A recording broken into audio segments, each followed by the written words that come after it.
How's it going, guys? It's Eclipse here, and today we have the T26E4 Super Pershing kind of is it worth it guide and kind of series in which I kind of review each tank in one video, and then after all of the tanks that I own, like the premium tanks that I own, I will then say which my favourite is, and then also which I believe is going to be the best for every single player in terms of skill rating. So if you're a beginner, I will recommend one tank. If you're intermediate, then I'd recommend another tank, and they might be the same tank.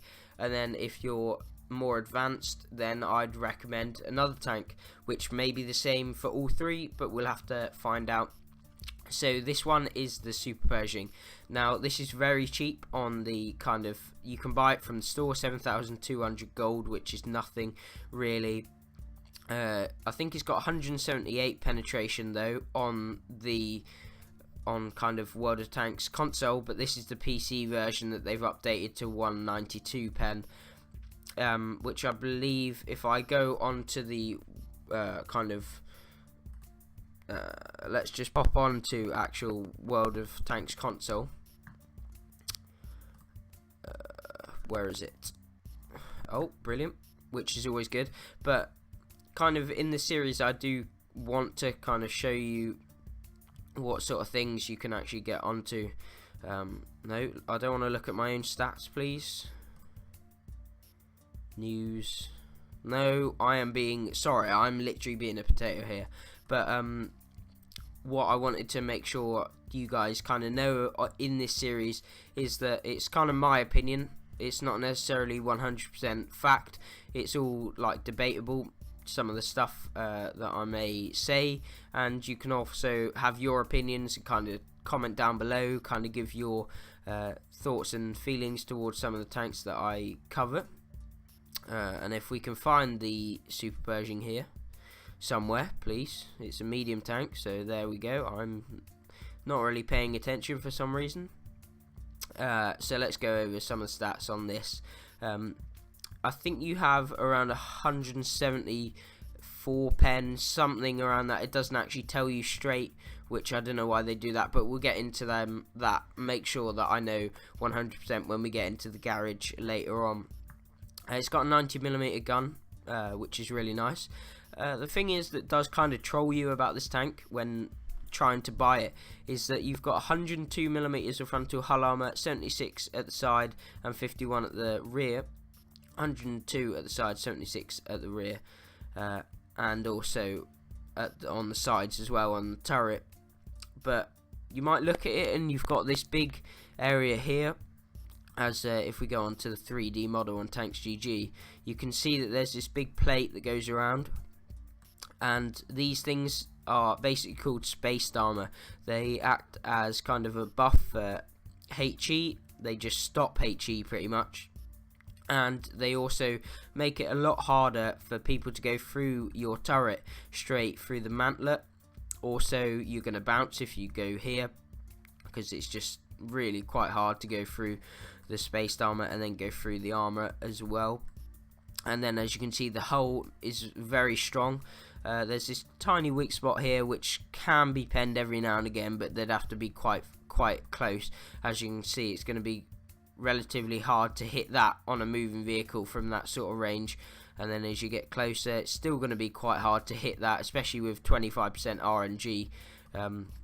You're going to be lucky to hit that, but it does happen every now and again. But most people fire premium rounds, so they go straight through your upper plate, especially if you're looking down on it.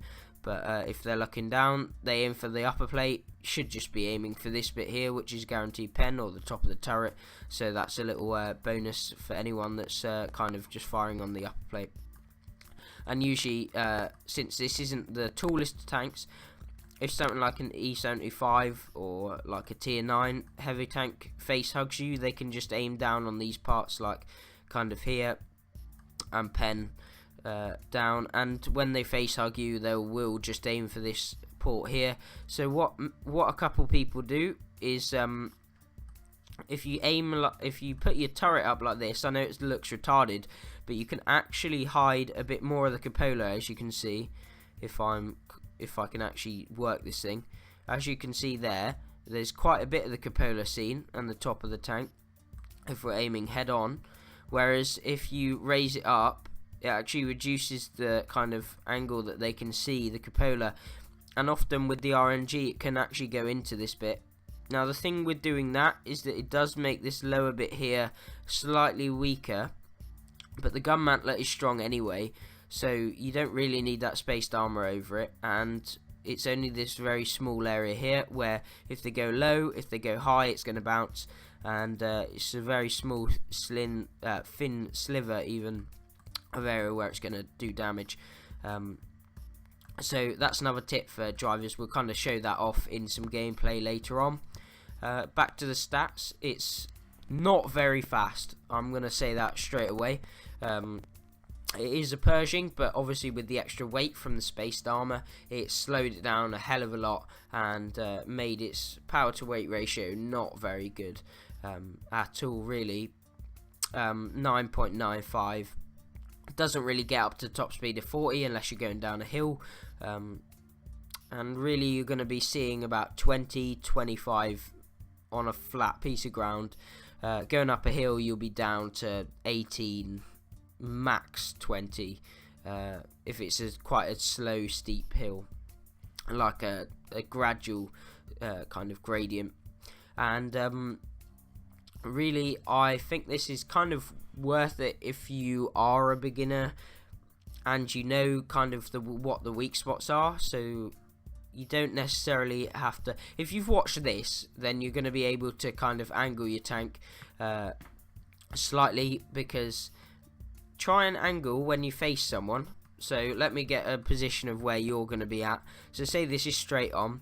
When you angle, you want to slightly angle like that, so you leave about, I don't know, 15 degrees or so, because you don't want to angle too much, because when you angle too much like this, they can just go through the side of you, especially like here, and they can aim like that, which I see a lot of Super Pershing drivers, they come around the corner facing like this. Hang on, if I can get the thingy right. They come around the corner like this, and they expose their kind of inner track, which is very, very bad to do in the Super Pershing. If you get caught here, it nullifies all of your armor. They're going to pen every single time through here, and you're going to be penned the majority of the time. They're going to get you straight through here, and then or perma track you, and if you got a repair kit, someone could, as you're pulling back, they'll put it in again. So as you come around the corner, you want to say there's a rock here, you want to put your armor as you're coming around the corner, and then kind of pull back from the corner, like side scraping is what you want to do. And it will just, especially if it's like a corner where the rock or obstacle is hiding this right hand side where you can hide the cupola of your tank, it makes it so much better, and it can really be quite strong in these kind of situations. And that is kind of all I can say for the stats straight away. We'll get into some of the details actually in game. We'll commentate over the gameplay as well, and I don't want to hold up too much time on kind of the statistics, especially if you're a beginner. You don't want to be overloaded with a load of stuff. So obviously I will put a couple things at the start of each video saying when the gameplay is, if you have only wanting to see the gameplay, and then obviously the stats are just there for more kind of intermediate to advanced players, and also kind of to teach some of the beginners what you should be doing in terms of to try and increase your skill and get better at the game, for those that want to do that. Now that is about it for the stats, so we'll get straight into the gameplay in just a second.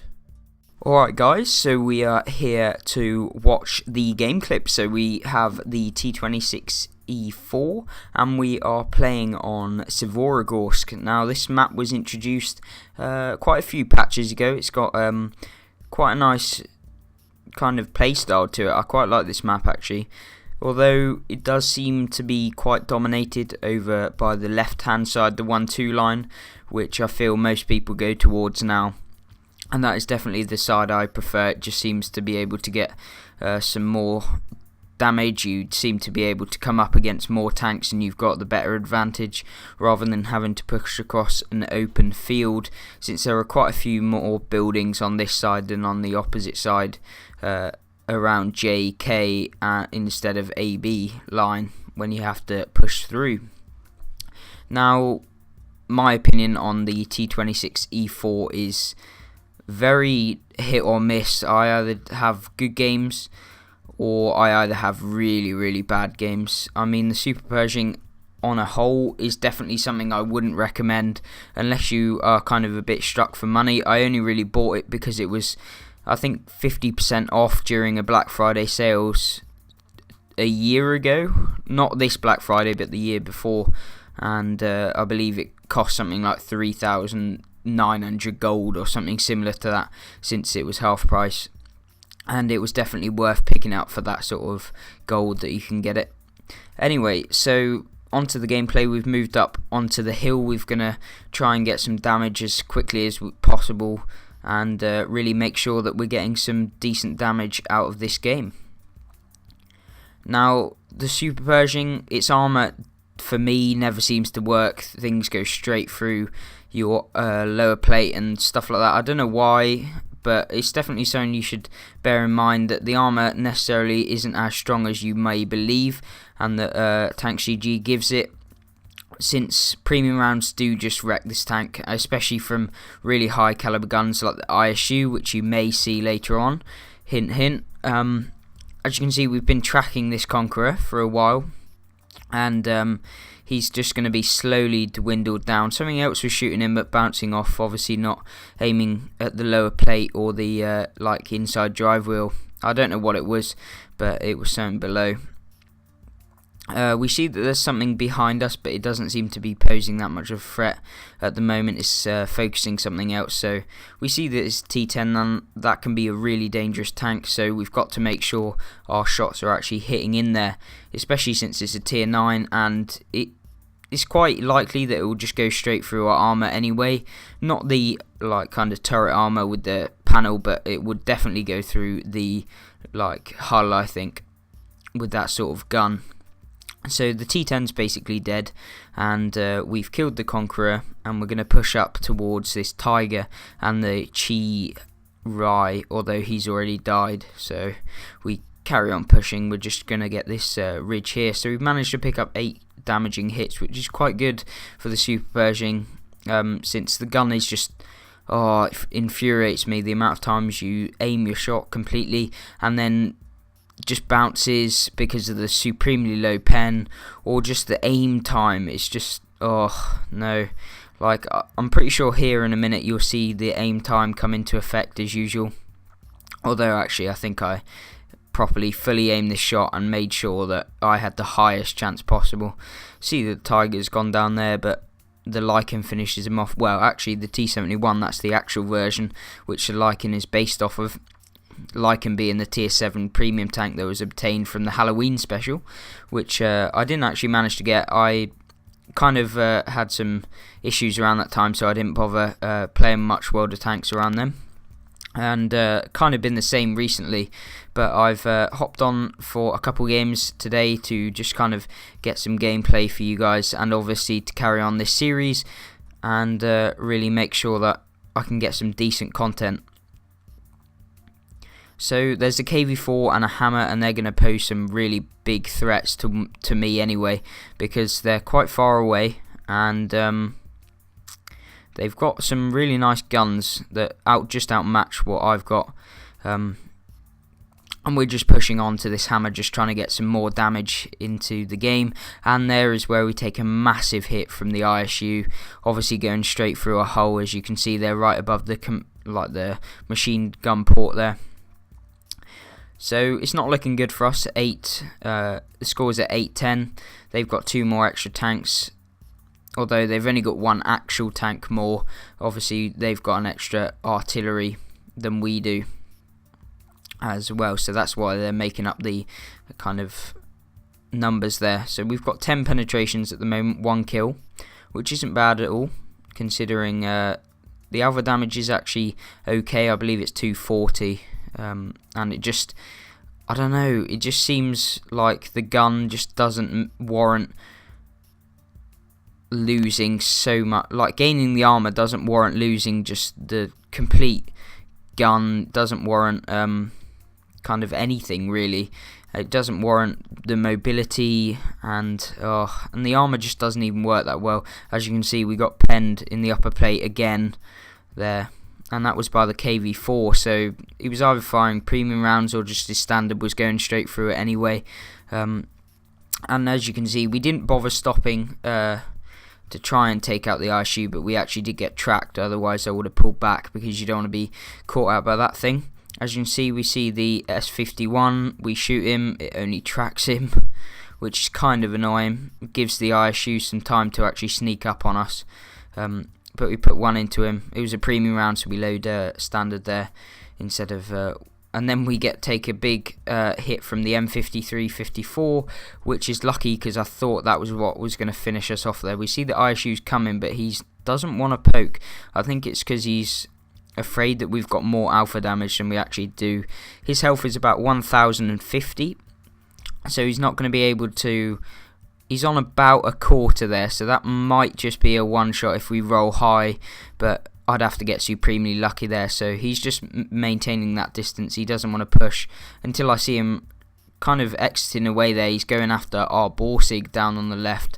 Sorry about the frames, it's just my internet's been pretty shocking recently. So the ISU's rushing down there. I thought he was going to go straight into the Borsig, who's going to finish him off, but he didn't. And we're going to go and try and get some more damage on anything that we can see. So this the tank can really get into some situations where it's really good, like there, hold down, kind of avoiding being shot and just putting in shots every now and again, because it takes quite a lot of accuracy to hit the top of the tank where the weak spots are. As you can see, most people tend to aim at them, especially in close quarters, and they really are a weak spot for if close quarters combat within this kind of category of a heavy tank, although I'd class it more as a medium heavy. I don't even know, it's just not that good. But then we also obviously see on the map that there's something coming up behind us, and it is a T54, and it manages to pick us off there at the end of the game. Well, not the end of the game, but that was the end of the game for us. The Borsig and the T49 have got some stiff opposition to actually take out, and it's not looking good for our team there. But anyway, I've managed to pick up 15 damaging ribbons. We managed 2 kills and 2 assisted targets with 2 actual spotted targets in the first place, which is quite nice. The T49 here gets taken out, and it's not very nice for him either. And then the Borsig is just there, 1 versus 4. He doesn't look like he's going to have a nice time here. Puts one into the ISU 152 and then gets taken out by the T54, which is unfortunate. We did manage to lose, but we did pick up a decent amount of damage. I had some really shocking games, I am not going to lie whatsoever. Every single time I tried to do something good, I would always get smashed, and for some reason we got 2 points twice that game. I don't know what that was about, where I got +2 and then another +2 and 1, so I don't really know what that is. But anyway, we won't complain. Maybe it's just adding up to the 5. But that was what the game clip had to offer us. Obviously, we didn't manage to get many wins, and the gameplays that I did have in this tank, I played about 5-10 games, but they were so dreadful I didn't bother wanting to upload this. This was my best game, and it generally wasn't even that good of a game.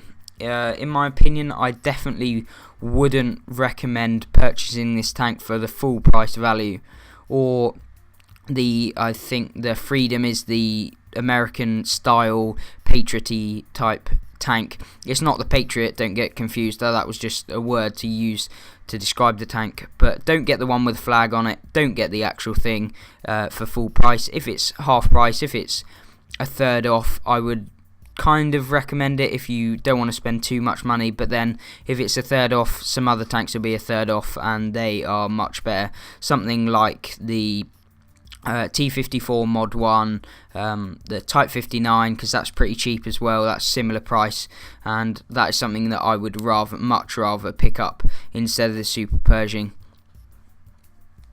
Alright, so as for my final opinion on the T26E4, my main problems with it is that it's not as good as performing other mediums at tier 8 and heavy tanks as well, so it's kind of a mix between both, but also not good at either one, so it's kind of making it pretty darn crap.